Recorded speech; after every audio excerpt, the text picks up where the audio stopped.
नमस्ते, प्रणाम। मैं आपकी रीता और मेरे चैनल का नाम है रीता शशि। और मेरे चैनल को लाइक करें, सब्सक्राइब करें, कृपया आगे बढ़ाएं।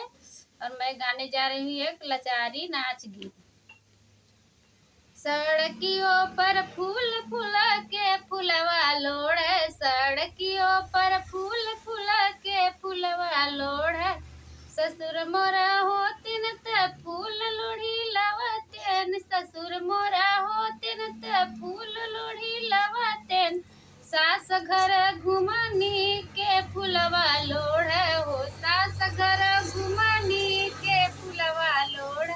सड़कियों पर फूल फूला के फूलवा लोढ़े, सड़कियों पर फूल फूला के फूलवा लोढ़े।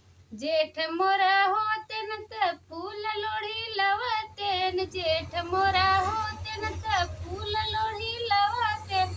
जेठान घर घुमनी के फूलवा लोढ़े, जेठान घर घुमनी के फूलवा लोढ़े। सड़कियों पर फूल फूला के फूलवा लोढ़, सड़कियों पर फूल फूला के फूलवा लोढ़।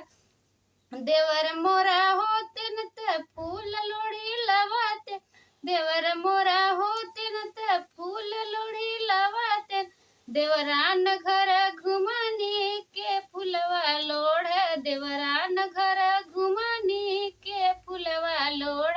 सड़कियों पर फूल फूला के फूलवा लोढ़े, सड़कियों पर फूल फूला के फूलवा लोढ़।